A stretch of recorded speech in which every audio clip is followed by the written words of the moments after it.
اعوذ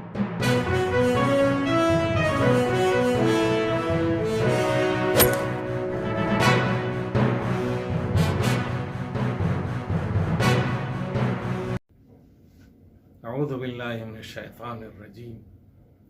بسم اللہ الرحمن الرحیم انی لم اخرج اشرا ولا بطرا ولا ظالما انما خرجت لطلب الاصلاح فی امت جدی اريد ان آمر بالمعروف وانہى عن المنکر واسیر بسیرت جدی وابی علی بن ابی طالب۔ عزیزان گرامی، یہ وہ تاریخی وصیت نامہ ہے کہ جو امام حسین علیہ السلام نے اپنے بھائی محمد حنفیہ کو مدینے میں لکھ کر کے دیا تھا، اور اپنے مدینے سے باہر نکلنے کا اور اپنے قیام کا مقصد اسی کے اندر بیان کر دیا تھا۔ انقلاب حسینی جو ایک لافانی انقلاب ہے، اس انقلاب نے اور مقصد قیام امام حسین علیہ السلام نے آج سے 1400 برس پہلے اس تھیوری کو پوری طرح سے کنڈم کر دیا تھا کہ جو بھی انسانوں کے اوپر تسلط حاصل کر لے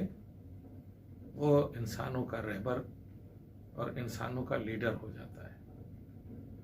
رہبر اور لیڈر ہونا یا لوگوں کے اوپر مسلط ہونا یہ ہر ایک شخص کے لیے مفید نہیں ہے، بلکہ یہ چیز ایسی ہے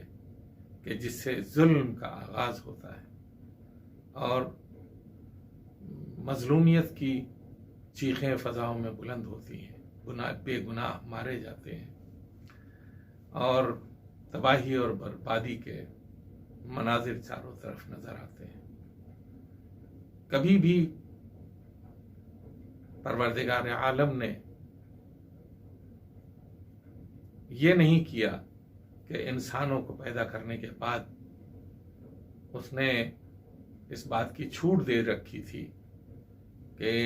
انسانوں کے اوپر جو بھی مسلط ہو جائے اور جس طرح سے بھی ان کے ساتھ سلوک کرے، پروردگار عالم کی نظر میں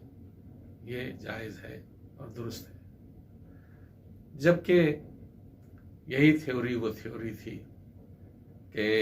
جس نے نظریہ جبر کو دنیا والوں کے سامنے پیش کیا کہ جو بھی حاکم ہو جائے ہم نظریہ جبر کے تحت اس کی حکومت میں سر جھکا کر کے زندگی بسر کریں، جبکہ حقیقت یہ نہیں ہے۔ پروردگار عالم نے جتنے بھی انبیاء اور مرسلین بھیجے ان میں اکثر افراد کو، اکثر نبیوں اور رسولوں کو حکومت کا اور عوام کے اوپر سرپرستی کا عہدہ عطا کیا۔ جناب داؤد کی حکومت، جناب سلیمان کی حکومت تو یہ بہت بعد کی حکومتیں ہیں، یا جناب موسیٰ کی حکومت یہ بعد کی حکومتیں ہیں۔ جناب ابراہیم کا قیام، جناب نوح کا قوم کو گویا ہدایت کی طرف لے آنا، اور پھر حکم خدا سے ان گناہ گاروں کی تباہی کے لیے حکم خدا سے کشتی کا بنانا، اور اسی طرح کے دوسرے بھی اقدامات ہیں جو مختلف نبیوں کے ذریعے وجود میں آئے۔ تاریخ میں یہ ملتا ہے کہ پروردگار عالم انسانوں کی فلاح کے لیے اور ان کی بھلائی کے لیے اس نے نبیوں کو رسول بنا کر کے بھیجا، نبیوں کو حاکم کی حیثیت سے بھی بھیجا، جس کے نتیجے میں نبیوں کی حکومتیں، رسولوں کی حکومتیں اور ان کے وصیوں کی حکومتیں ایسی رہی ہیں کہ جن میں ظلم و جبر نظر نہیں آتا۔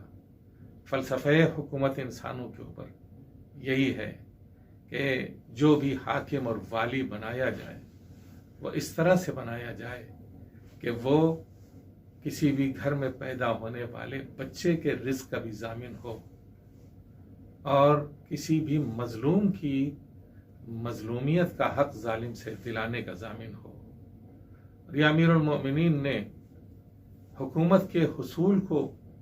اسی پیمانے کے اوپر بیان کیا ہے کہ میری نظر میں تم لوگوں کے اوپر حکومت میری اس بوسیدہ سی جوتی سے بھی حقیر ہے، لیکن میں نے یہ حکومت اس لیے اختیار کی ہے کہ ظالم سے مظلوم کا قصاص لے لیں اور کسی کے اوپر ظلم نہ ہونے پائے۔ یہ ایک فلسفہ حکومت ہے کہ جو معصومانہ حکومت ہے، جس کے بہترین نمونے انبیاء کی حکومتیں ہیں، اور جس کے بہترین نمونے ائمہ علیہ السلام کا، خاص طور سے امیر المومنین کی حکومت کا 450 پونے 500 4.5 اور پونے 5 برسوں کا دور ہے، جس میں امیر المومنین نے بہترین قسم کی حکومت کی ہے۔ اور جب آپ نے آخری سانس لی اور وہ ضرب جو فرق مطہر کے اوپر پڑی تھی، آپ نے اپنی اس حکومت کی قدر و قیمت کو بیان کرتے ہوئے یہ ارشاد فرمایا، فزت ورب الکعبہ۔ یہ حکومت ہی کا اعلان تھا، اور یہ عام انسانوں کے اوپر بہترین طرز زندگی کی حاکمیت کا اعلان تھا، کہ جو آپ نے اپنے وصیت نامے میں کہا کہ میں شر فساد برپا کرنے کے لیے نہیں اٹھ رہا ہوں، بلکہ میرا مقصد جو ہے نیکیوں کی ہدایت کرنا اور برائیوں سے لوگوں کو روکنا، یہ حکومت کا بنیادی مقصد ہوا کرتا ہے، الہی حکومت کا بنیادی مقصد ہوتا ہے۔ اريد ان آمر بالمعروف وانہی عن المنکر واسیر بسیرت جدی و ابی علی ابن ابی طالب۔ سیرت پیغمبر بھی یہی ہے کہ صالحان کی حکومت، نیک بندوں کی، اللہ کے نیک بندوں کی حکومت عام انسانوں کے اوپر ہو، اور یہی وہ اعلان تھا جو امام حسین علیہ السلام نے کیا، اور یہی حکومت کا وہ منصوبہ ہے جو حضرت حجت علیہ السلام عجل اللہ تعالی فرجہ الشریف کی حکومت سے ظاہر اور نمایاں ہوگا، کہ انسانوں پر اللہ کے پاکیزہ بندوں کی حکومت، ظلم کے خلاف قیام امام حسین علیہ السلام نے فرمایا، اور ظلم کو نابود کرنا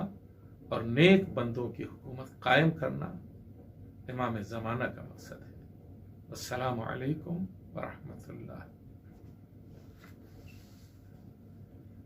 اس میں کچھ ٹھیک تھا؟